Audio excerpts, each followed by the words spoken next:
امیر المومنین اپنے گھر میں بیٹھے، سلمان آنگن میں بیٹھے ہیں گھر کے، کپڑے سل رہے ہیں، اپنے کپڑے کو سل رہے ہیں، صحیح کر رہے ہیں۔ امیر المومنین نے ایک کھجور اٹھا کر سلمان کی طرف پھینکا، شوخی مزاح المؤمنین۔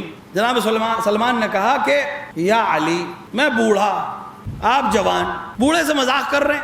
تو امیر المومنین نے فرمایا کہ کیا تم نے خود کو عمر دراز سمجھا ہے اور مجھے عمر میں خود سے کم سمجھا ہے؟ کہ یا علی یقیناً میں عمر میں بہرحال آپ سے بڑا ہوں، میں 350 برس کا ہوں، آپ 27 برس کے جوان ہیں۔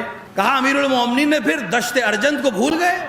جیسے ہی دشت ارجند کا نام لیا ایک بار سلمان کے کہاں کھڑے ہوئے، دشت ارجند، یہ تو واقعہ کسی کو معلوم ہی نہیں ہے۔ کہ دشت ارجند بھول گئے؟